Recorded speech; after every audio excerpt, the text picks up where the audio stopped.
Assalamualaikum warahmatullahi wabarakatuh. Bismillah walhamdulillah wassalatu wassalamu ala rasulillah Sayyidina Muhammad ibni Abdillah wa ala alihi wa sahbihi wa mawalah wa la hawla wa la quwwata illa billah. Subhanaka la ilma lana illa ma'allamtana innaka antal alimul hakim. Allahumma alimna ma yanfa'una wanfa'na bima 'allamtana wa zidna ilman wa fahman. Allahumma arinal haqqa haqqan warzuqna ittiba'a wa arinal batila batilan warzuqna ijtinaba walhamdulillahi rabbil alamin. Amma ba'd.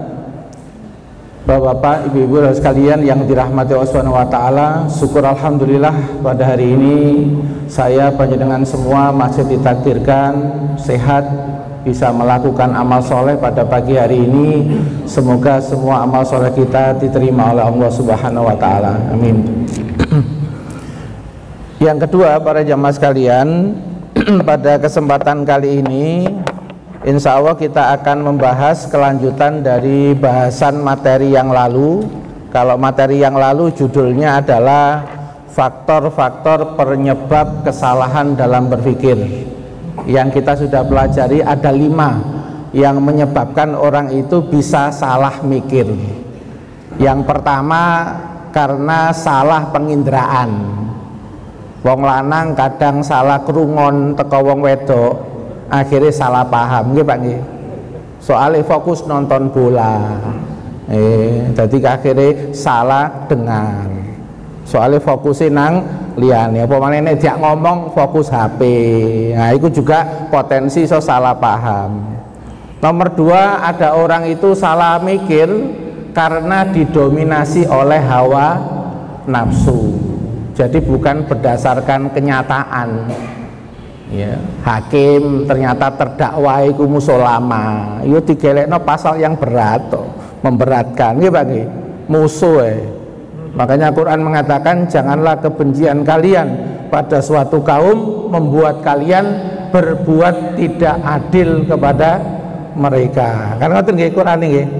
Nah, itu berarti kok ono hakim kok sampai keliru memutuskan, bisa jadi dia lagi dikuasai oleh hawa nafsu. Neten film-film niku biasanya hakime anaknya disandra, bojone disandra, akhirnya nggak independen Pak, mutuskan perkara malah menangkan yang salah. Enten nggih model kayak ngoten niku. Nah, niku berarti lagi dikendalikan hawa nafsu, rasa takut, cemas, khawatir atas keselamatan istri dan anaknya yang disandra. Niki materi ini Quran niku faktual Pak, kenyataan nggih. Makanya Quran mengatakan, apakah engkau memperhatikan orang yang menjadikan hawa nafsu itu sebagai Tuhannya? Kan ngerti nggih?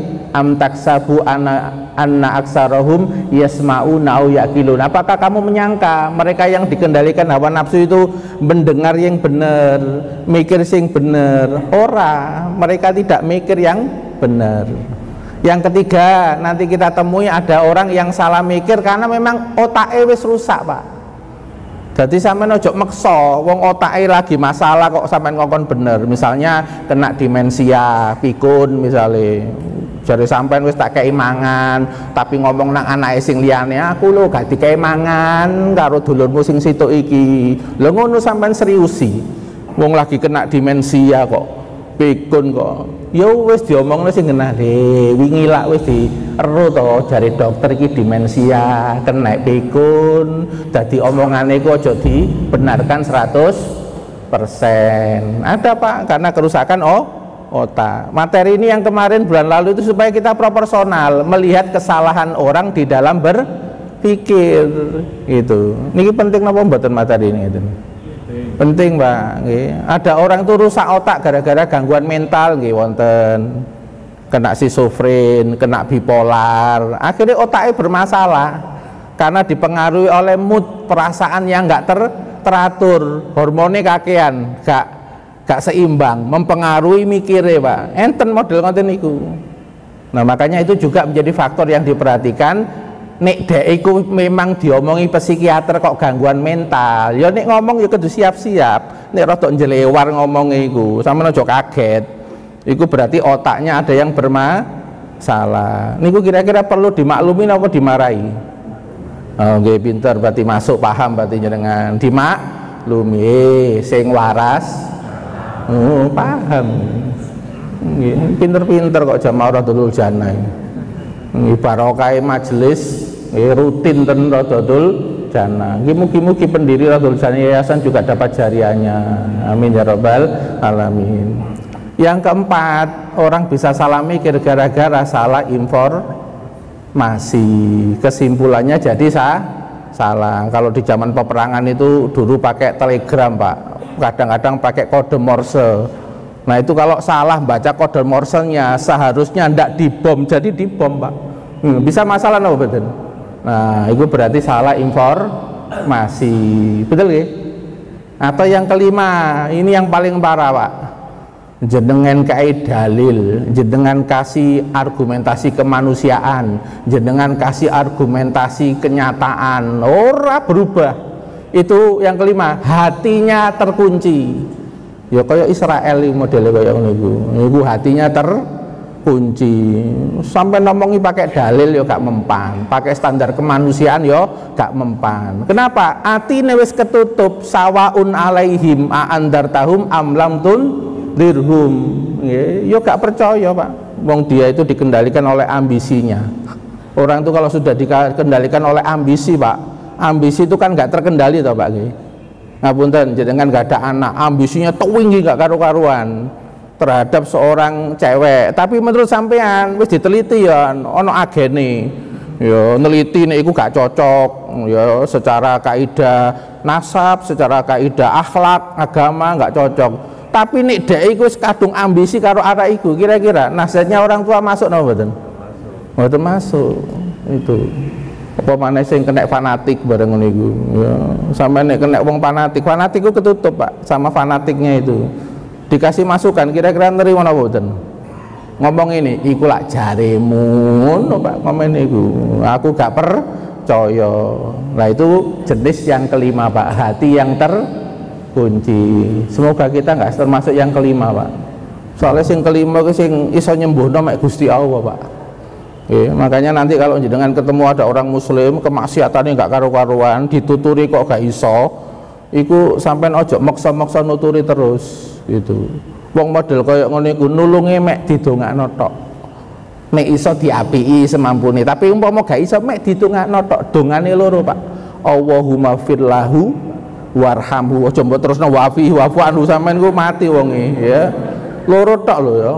Ya Allah, moga-moga dosanya diampuni. Warhamhu, moga-moga jenengan berkenan membimbing dia, mengarahkan dia. Ini saya pasrahkan jenengan. Doa model kayak gini termasuk alirannya Nabi Isa, Nabi Ibrahim, Nabi Muhammad itu kalau dengan orang jelek itu begitu. Makanya doanya Nabi Isa diantaranya kan, ya Allah kalau engkau mengadab umatku iki, mereka hambamu ya Allah. Ngomongin Nabi Isa itu. Tapi kalau engkau mengampuni, nggih sak temene jenengan memang Maha Pengampun dan Maha Penyayang. Itu. Jenengan mau milih doakan jelek apa doa yang tadi, Pak? Yang tadi aja, Pak ya. Berarti grupnya Nabi Muhammad, Pak, jenengan. Rahmatan lil alamin. Itu. Soalnya kita nggak tahu, Pak, apa yang terjadi masa yang akan datang. Ya. Nah, pada kesempatan ini kita masuk tema yang baru, Pak. Setelah tahu faktor-faktor yang menyebabkan orang salah mikir, baru kita bicara tentang ragam cara mikir yang salah. Ini di Al-Quran digambarkan, Pak ya. Kalau saya temukan paling tidak nanti ada 5 cara mikir yang salah. Dan ini terjadi dalam kehidupan sehari-hari. Umpama nanti saya ceritakan kok ternyata ono sing pengalaman jenengan pun tersinggung loh, niki kalau disclaimer jadinya YouTube itu. Niki mangke kok saya ceritakan kok ono memper pengalaman jenengan. Niki kula mboten niat nyinggung jenengan. Mek jelasno isine Quran. Kok kebetulan rodok cocok berarti sampean disindir karo Al-Quran. Aja murang-muring karo aku, Pak. Aku mek maca notok lho ya. Ini penting kalau sampai no awal, kondang tersinggung, Ustaz ya diundang subuh-subuh wis gak ngenakno atine wong lho, gak ngono Pak maksudnya Pak. Aku kalau mek macakno Quran. Niki carane Ustaz Pak membentengi Pak ya dari serangan ya. Ya. Ayo konek wani karo Quran ya aku mek jelasno Al-Quran nggih. Ada 5. Yang pertama nggih. Santai mawon nggih. Subuh-subuh nggih. Sampeyan gak santai kok. Wetenge gak enak loh gak santai, relax mawon. Yang pertama ya di dalam Al-Quran ada yang disebut, ini istilah yang saya pakai Pak, ini cara berpikir tradisional. Apa? Yaitu berpikir yang dikendalikan oleh kebiasaan yang turun-temurun, padahal belum dipastikan benarnya menurut ilmu maupun syariat. Jadi kebiasaan itu belum dinilai sama ilmu syariat, tapi sudah dipakai. Ini tak jadikan sebuah keputusan buat saya, soalnya biyen-biyen yang ini itu. Nah sing biyen-biyen itu menurut pikiran jenengan itu bener apa salah gak ngerti. Semua kok ngono, biyen ngono saiki ngono. Ada nggak model kayak gini Pak? Ada nggih? Nggih. Nah nanti saya jelaskan contoh-contohnya Pak ya, cek rotok jenengan kroso ya gitu nggih. Nah nomor 1 ini Pak diisyaratkan di dalam surat Al-Baqarah ayat 170. Ini kejadian pada masa Arab Jahiliyah. Jadi orang Arab Jahiliyah itu kan ketika diperintah diseru sama Nabi, mereka itu alasannya adalah saya sudah punya kebiasaan nenek moyang terdahulu dalam nyembah. Yang terjadi kayak gini ku wis suwe wahai Muhammad. Awakmu kok nggawa sing anyar-anyar kaya ngene iki. Jadi kalau orang itu sudah berpikir tradisional Pak, psikisnya itu sensitif dengan yang dianggap baru dan asing. Makanya Nabi ini ajarannya disebut asing dan baru. Kenapa? Karena berbeda dengan kebiasaan nenek moyang orang Arab gitu. Nah di dalam surat Al-Baqarah disebutkan wa idza qila lahumuttabi'u ma anzalallah. Ketika dikatakan kepada mereka orang Arab Jahiliyah yang kebiasaannya itu menyembah patung-patung Lata, Uzza, Manat, Hubal, maka qalu, mereka mengatakan bal nattabi'u ma alfaina alaihi abana. Kami ini ngikuti apa-apa yang ditinggalkan nenek moyang kami. Itu dasar kami. Kenapa kok ini tetap kami lakukan? Ini melestarikan budaya. Ya, melestarikan kebiasaan nenek moyang. Awalau kana abauhum la yaqiluna say'a. Walaupun bapak-bapak moyang kamu itu nggak ngerti tentang apa yang mereka lakukan, nggak paham, ya. Walayah tadun, bahkan mereka juga nggak paham iki bener apa salah, iki tersesat apa lurus. Ayo, tak tantang mikirmu. Itu Rasul juga sudah menyampaikan. Nek menyembah berhala, berhala itu loh dibuat sama tukang pahat. Jane sing luwih keren kan tukang pahate. Iya, tukang patunge wong iso gawe ya. Nah, tapi lapo kok sing mbok sembah sing dipahat. Itu. Sampai di dalam Al-Qur'an itu mengatakan wallahu khalaqakum wa ma ta'malun. Allah itu yang menciptakan kalian. Sing nyembah-nyembah iki apa sing nyiptakno? Wa ma ta'malun, termasuk apa yang kalian pahat itu. Bahan-bahannya itu dari buatan ciptaannya Allah. Terus yang mahat itu pun juga ciptaannya Allah. Nah coba kalau mikir kan seharusnya kan tidak ngikuti mereka. Malah yang disembah siapa? Yang menciptakan bahan untuk membuat patung dan yang menciptakan apa? Tukang pahat. Karena lebih keren kan yang menciptakan tukang pahat. Tukang pahat sama patungnya keren mana Pak? Tukang pahat, karena yang membuat patung. Tapi tukang pahat dibanding Allah keren mana? Ya keren Allah. Tukang pahat itu bisa hidup, bisa jadi makhluk. Yang menciptakan siapa? Allah. Lah ini ditantang Pak cara berpikirnya. Tapi mereka tidak nyambung karena dikendalikan cara berpikir tradisional, ndak mau berubah. Wis pokoknya ini wis ket biyen. Iki memang sudah kebiasaan nenek moyang. Betul nggih Pak? Nah ini kalau dalam hal akidah Pak. Kalau dalam kehidupan umum yang kita temui, kalau kita ini sedang ada klien yang kasus masalah parenting, ya Biasanya ibu-ibu itu ketika anaknya dibawa kepada kami, terus kita sampaikan, ini cara parentingnya tidak tepat Bu, kalau pola itu dipakai untuk anak ini. Apa tahu alasannya ibu-ibu? Mas atau Ustadz ya, iki ngene iki cara ngene iki ket biyen iku wong tuaku ya memperlakukan aku ngene zaman biyen. Makanya aku ya cuma niru tok ngene iki kok wis meneruskan sejarah lah, sejarah lama dari orang tua tak pakai untuk mengasuh anakku. Nah, ngapunten. Kira-kira pola asuh kolonial digunakan untuk mengasuh zaman milenial, cocok napa mboten? Pripun? Cocok napa mboten, Pak? Mboten cocok. Wong zamane berubah. Pas zaman kolonial ku internet gak ono, wawasan gak ono. Nah, arek saiki ku wis ketemu wawasan sih. Jadi umpama kalau zaman kolonial tuh ngomong, langsung berangkat, berangkat, gak noleh kanan noleh kiri. Nih saiki arek milenial saiki dikongkon. Kira-kira gimana? Engko ngono. Betul, Pak? Oh, mentak-mantuk kabeh itu. Karena anak sekarang itu banyak distraknya. Paham distrak, Pak ya? Distrak itu yang mengganggu pikiran mereka. Terpengaruh ini, terpengaruh itu, diajak ini, diajak itu. Jadi pikirannya arek saiki luwih akeh, Pak, dibanding pikirannya zaman kolonial. Nek zaman kolonial ku polosan. Itu. Nek dikongkon bapake A, ngono ya A. Nek saiki arek saiki dikongkon bapake, jawab. Bapak ngongkon-ngongkon tok, tapi padha wae ngono malan balesi. Itu. Wong bapak iku ngongkon, "Nah, ada nang masjid." Ngono bapake nang warung kok. Anake dikongkon nang masjid. Ngono anak ya tetep berangkat, Pak. Tapi rada batin, gak tepak bapak ngono. Itu. Kok rada mesem-mesem Pak jenengan. Nggih, rada mirip-mirip ngono. Nggih. Nah ini Pak, ini yang namanya memang kalau sesuatu yang masa lalu memang masih belum pasti benar dan salah.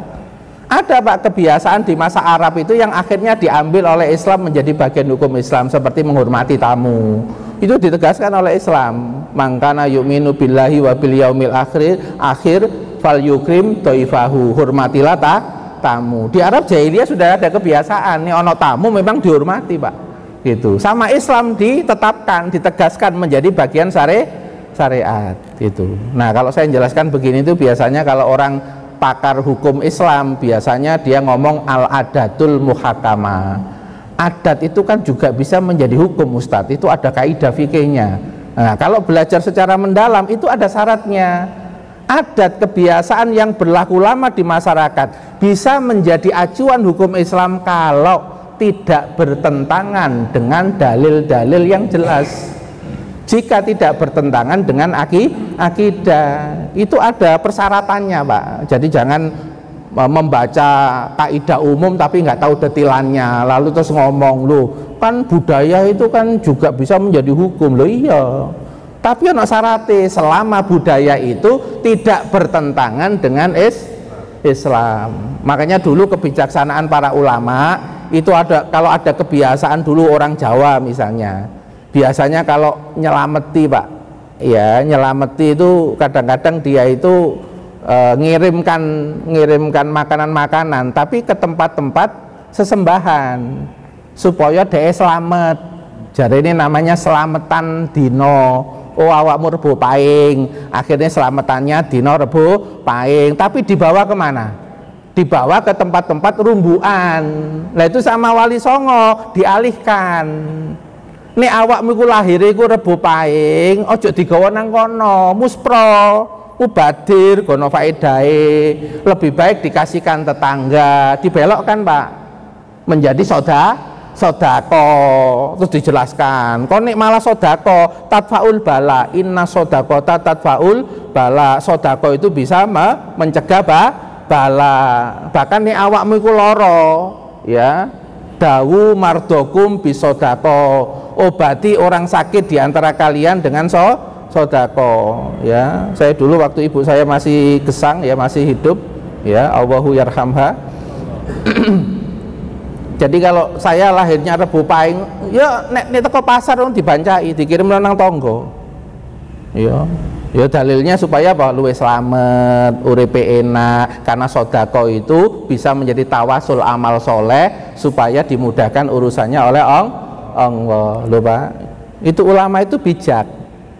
Ya memang secara konten aslinya itu ya bancaan dino itu ya dibawa kerumbuan, tapi ulama itu dialihkan karena tidak bisa dihilangkan Pak. Ini sudah berlaku lama di dalam kebiasaan orang Jawa. Sama Islam dialihkan.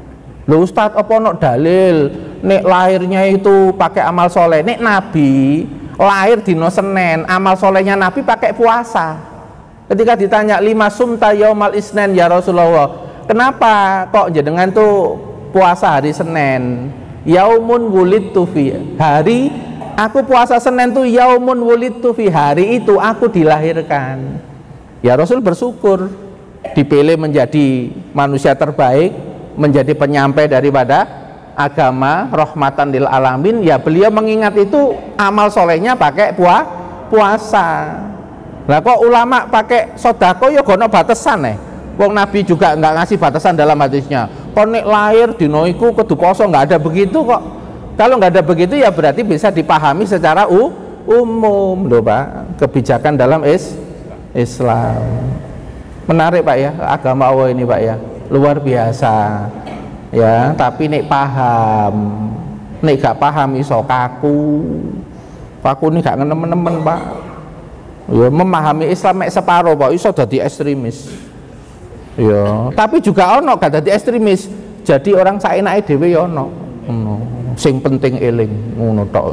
Gade salat subuh, zuhur, asar gak usah, sing penting eling. Dalilnya apa? Aqimus sholata lidzikri, ngono tok.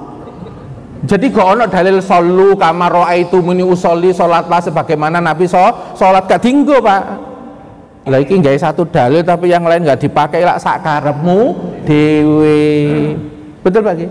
Loh, ini loh Pak. Makanya kan perlu belajar itu yang tertib, teratur, menyeluruh, sehingga nanti kita ini penerapannya proporsional. Ngerti nggih Pak? Nah ini nomor satu, cara berpikir tradisional dikritik oleh Islam. Jadi tetap hati-hati dengan masa lalu, dengan kebiasaan yang terdahulu. Nggak mesti yang berlangsung lama itu benar. Maksudnya kalau nggak mesti benar berarti apa? Ya diwaspadai dulu, jangan langsung diambil, jangan langsung dipercaya, harus di cross check dengan Al-Quran, harus di cross check dengan sunnah Nabi. Nah ini butuh ulama, butuh orang yang ilmunya luas, pandangannya luas, sehingga nanti proporsional gitu. Nah sekarang contoh yang lain Pak ya, kalau di dalam Al-Quran, Fir'aun ketika didakwai Nabi Musa itu juga alasannya sama. Itu Fir'aun itu juga menggunakan berpikir tradisional.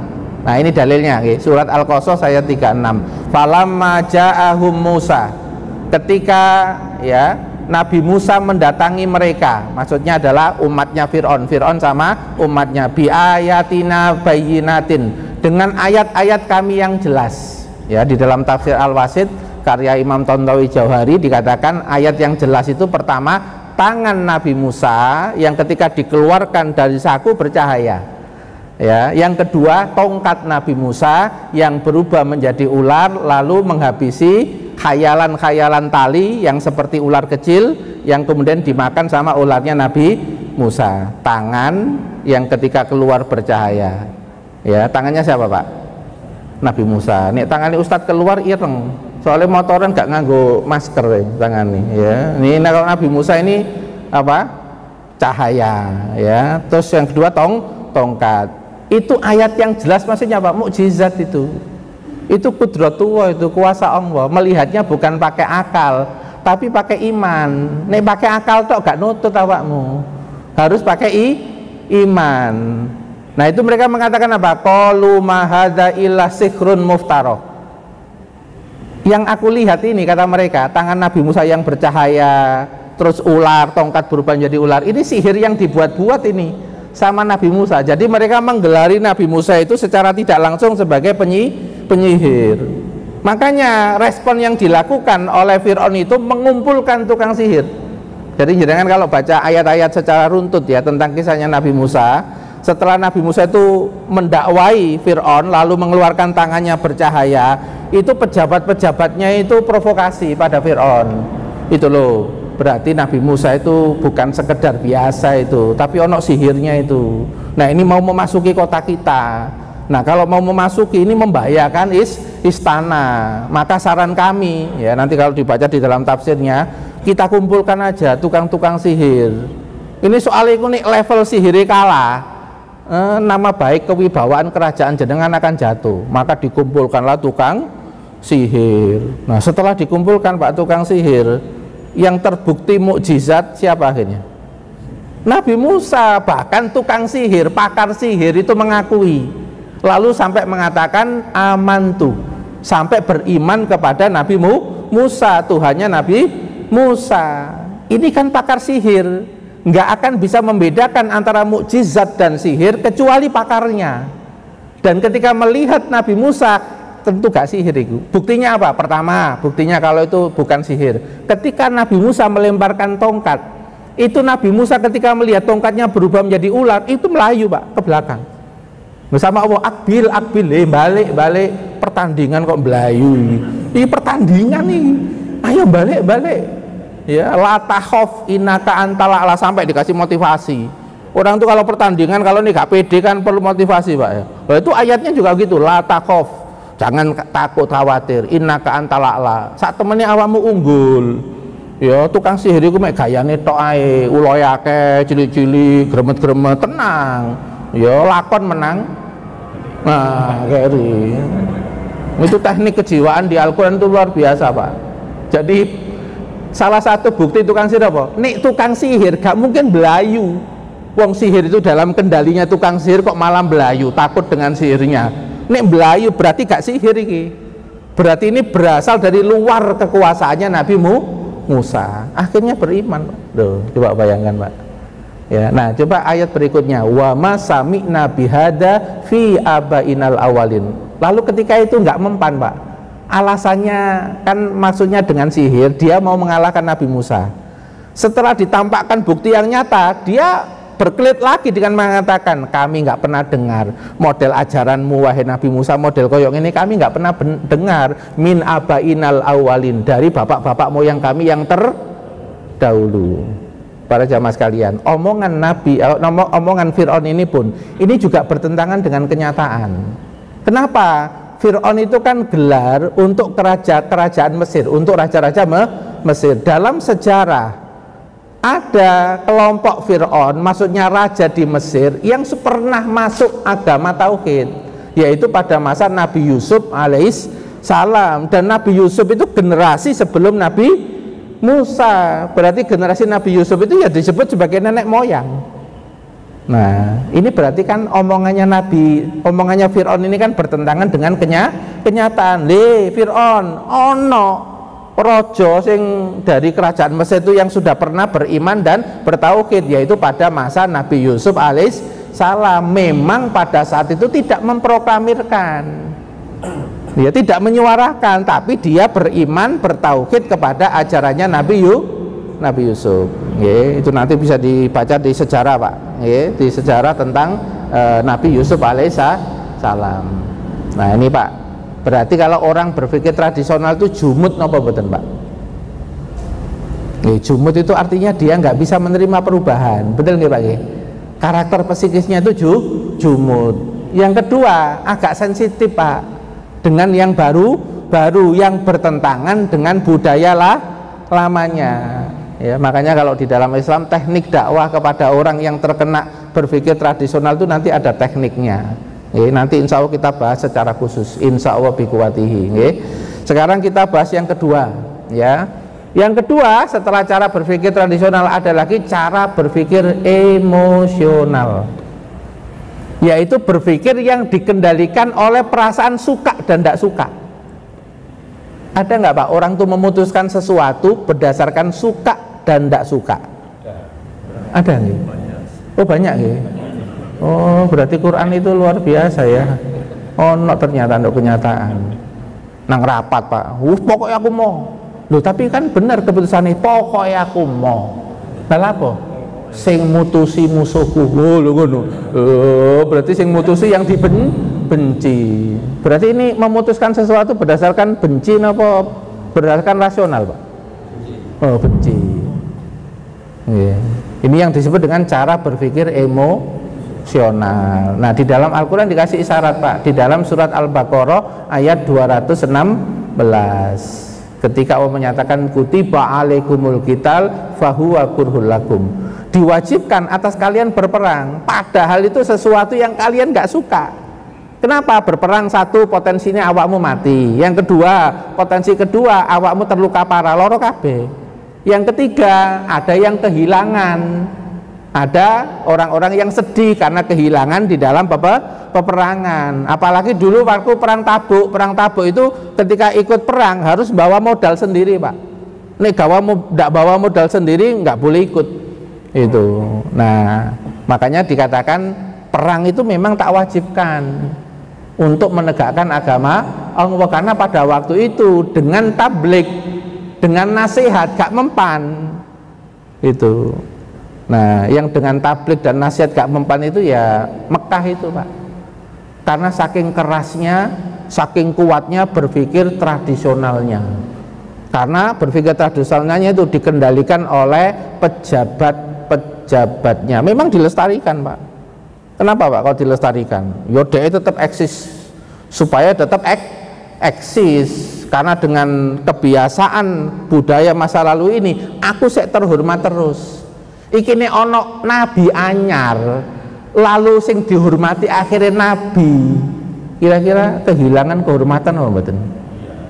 Iya, wis gak ono lek hormat-hormatan meneh nang kene, padahal kene iku sampai penyair-penyair Arab di pasar Ukat ya, pasarnya Mekah, Pak. Itu para ahli sastra itu ya buat sastra untuk muji-muji pejabat.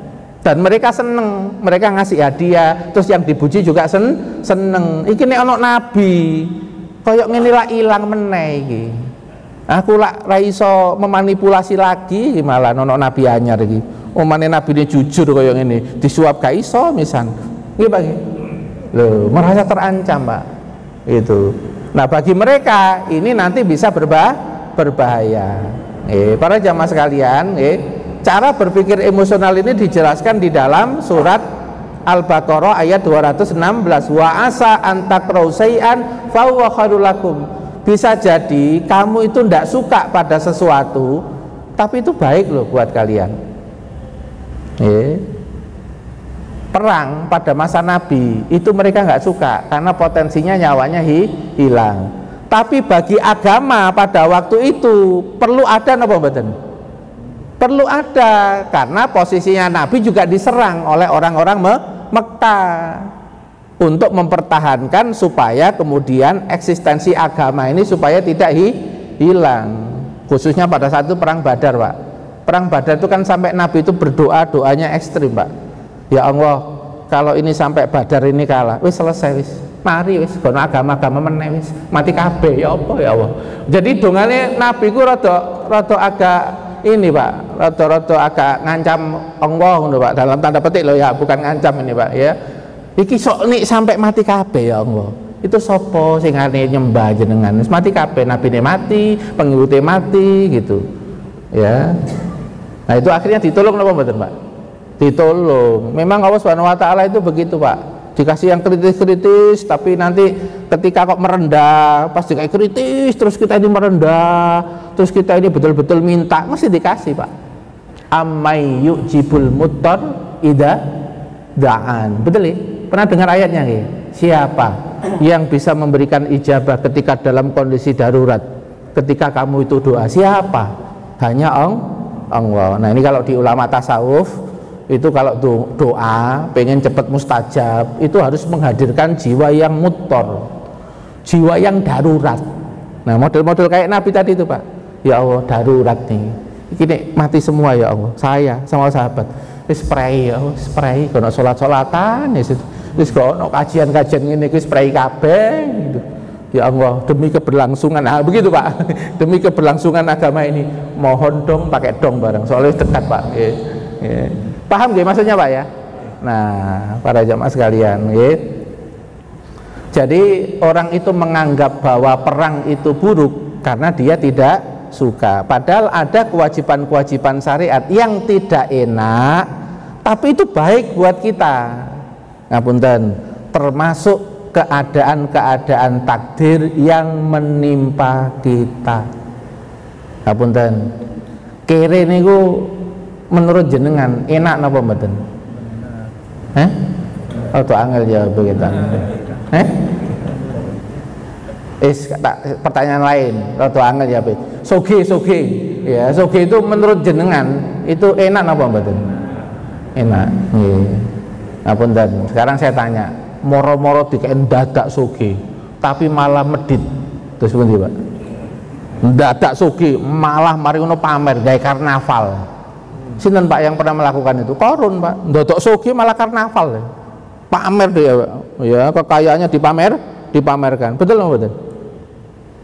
Nah, orang-orang yang melihat, ngapunten, orang-orang yang melihat pamerannya dari Korun itu kira-kira gimana Pak? Wow Pak ya. Nah, sing kira-kira ku akhirnya pengen soge napa mboten? Jane wis males Pak, wis peko jare wong Jawa iku. Wis pegel lah njaluk soge terus ale miskin terus ya. Delok ngono meneh dadi muncul pengen soge meneh gitu. Iya Pak nggih. Nah, sekarang saya tanya, kaya itu ya buruk atau baik buat kita? Wangel pertanyaan.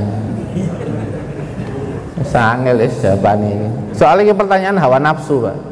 Itu soge ini berkaitan dengan dorongan-dorongan hawa nafsu.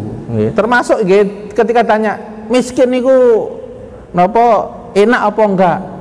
Itu. Ya ini pakai hawa nafsu ya ngomong enggak enak. Itu.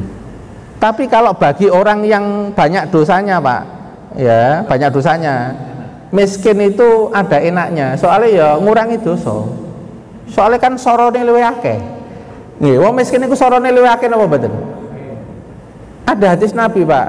Ya, tidaklah seorang muslim itu mengalami kesusahan, kekurangan, keterbatasan, ya kecuali itu menjadi penghapus dosa baginya. Berarti nek kalau dilihat dari hadis itu berarti wong dosane rada akeh, terus miskin iku penting napa mboten? Oh, rada berubah kan? Ini tergantung Pak. Itu ya, makanya kan ini kalau kita ini cara berpikirnya itu masih emosional Pak, nanti kita menjadi orang yang nggak stabil. Itu menjadi orang yang tidak stabil, melihat sesuatu hanya dari sisi suka dan tidak suka.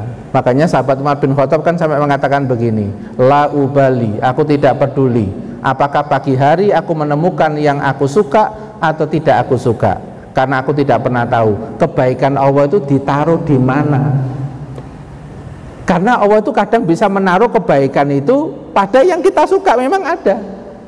Ya ada Pak, uang itu cocoknya karo sugih terus ibadah buanter nggih ono. Tapi enten Pak, orang itu cocoknya kere tapi ibadah tambah banter. Enten apa mboten?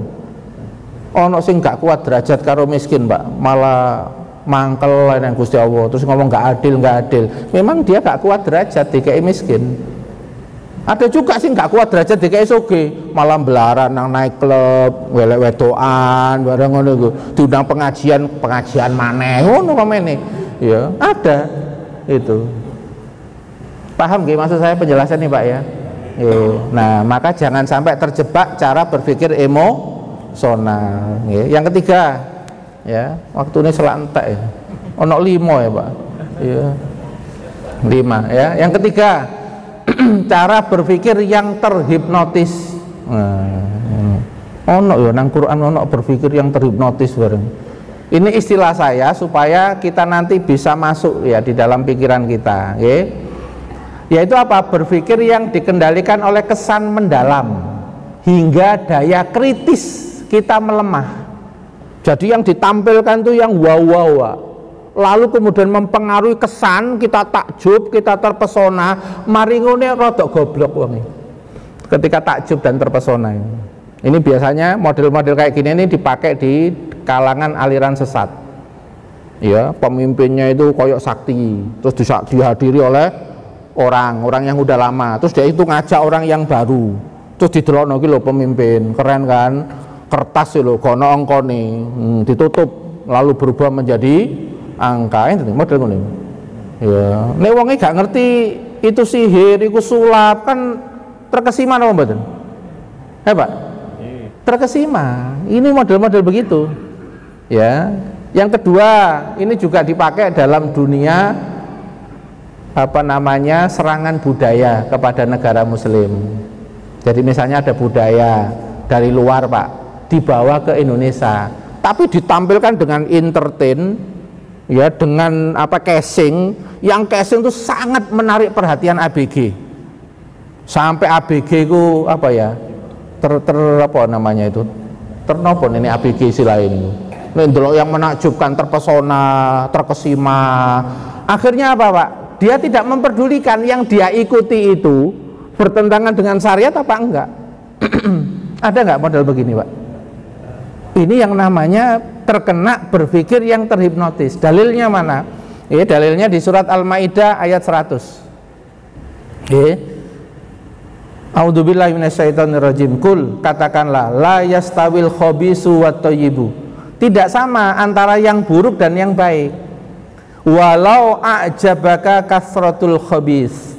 Sekalipun yang buruk-buruk itu menakjubkan kalian, membuat kalian terpesona, kamu jangan tersabotase pesonamu terhadap buruk yang ditampilkan di casingi yang indah-indah, jangan. Lihat esensinya itu.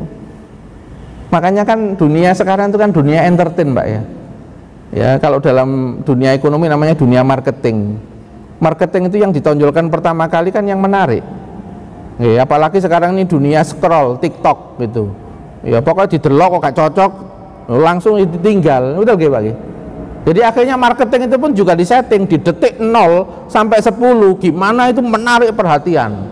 Ya, setelah menarik, wis ketangkep, baru dikasih konten, isinya apa. Ini perlu kami sampaikan para jamaah sekalian. Soalnya ini kita sebagai umat Islam nanti kalau di masa-masa akhir zaman, bukan sekedar itu, Pak, sudah muncul Dajjal. Gayanya juga lebih keren lagi. Ya, kalau kita nggak berpikir kritis, nggak cerdas, terus nggak punya iman yang kuat, ya gampang, Pak, tersabotase sama yang menakjubkan dan mengesankan. Ya, ini kayak kejadian seperti ini, Pak, juga pernah terjadi pada masa Sultan Nuruddin Zangki.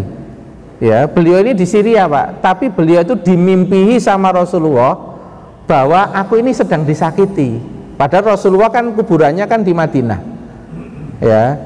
Nah, ketika beliau itu pergi ke Madinah, dikumpulkan seluruh rakyat Madinah, orang yang dimimpi, yaitu ketika Rasul mengatakan aku lo disakiti sama dua orang ini lo wajahnya, ini lo wajahnya, berkali-kali mimpi seperti itu, sampai akhirnya beliau itu pergi ke Madinah. Ketika dikumpulkan di Madinah itu nggak ada yang dilihat oleh Sultan Nuruddin Zangki di mimpi.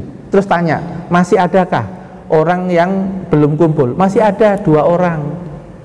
Apa, Pak, yang dipahami oleh masyarakat? Dia dermawan, suka ngasih-ngasih, ya, orangnya nggak suka ganggu, kebiasaannya suka ke al-baqi, kadang membuat buntelan-buntelan, dibawa ke baqi kuburannya sahabat. Nah, setelah Sultan Nuruddin Zangki masuk ke rumahnya orang ini, ditemukan di kamar itu ada lubang, Pak, dikeduk lubangnya itu menuju kuburannya Nabi untuk mengambil jasadnya Nabi. Nah, itu salah satu dasar sejarah kenapa kuburan Nabi itu harus dibeton, harus dikasih perlindungan yang kuat, karena dulu pernah ada pencurian jasad Nabi. Padahal 2 orang ini membuat orang takjub nggak, Pak, dengan akhlaknya, Pak, dengan kebaikannya, suka ngasih-ngasih, ya toh, Pak. Lah, ini akhirnya kan daya kritis kita ini kurang.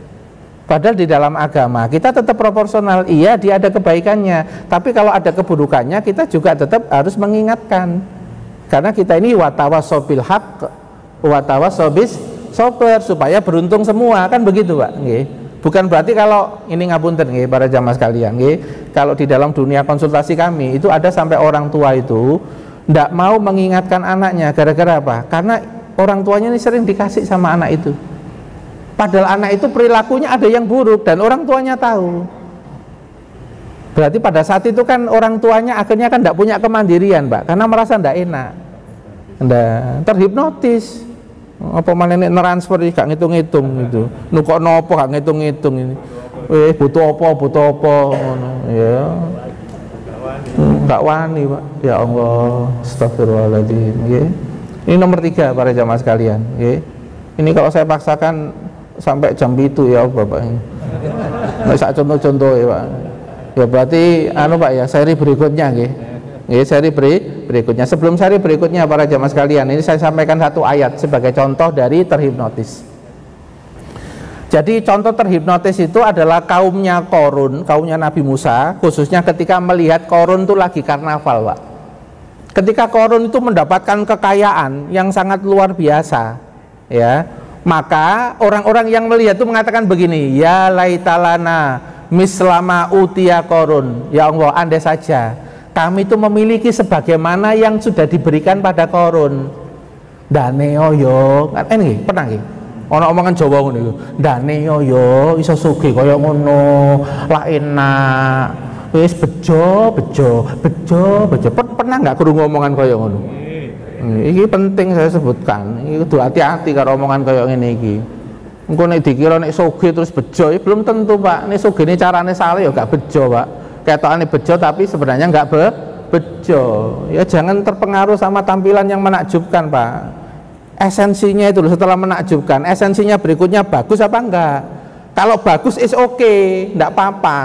Berarti tampilan yang bagus itu adalah memang apa adanya, nggih.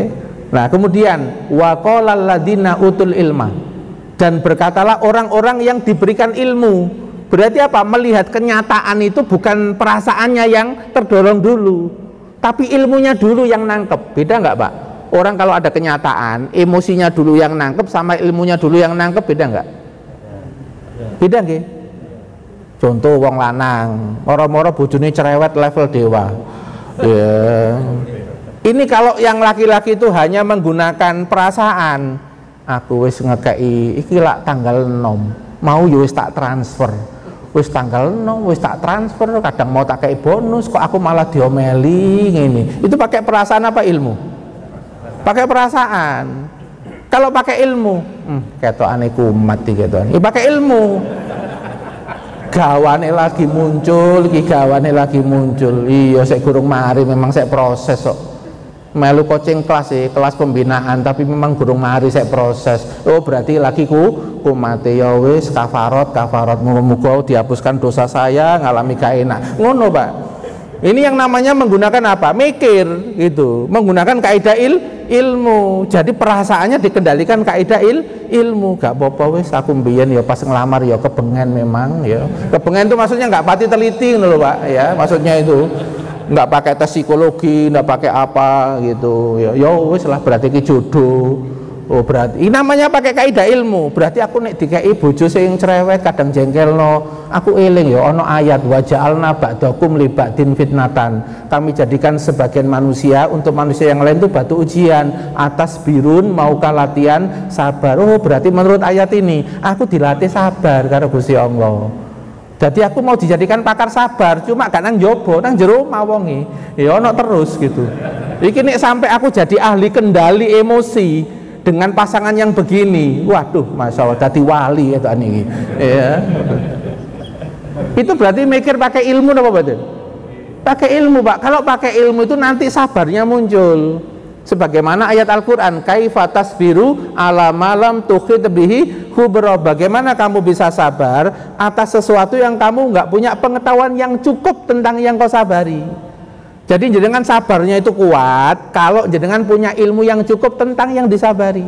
Jenengan nggih ngapunten, nek semakin apal sama pasangan jenengan, nek lagi muncul kumate, jenengan nek wis apal, ya wis memaklumi, ngono kok gawan, jarno sun.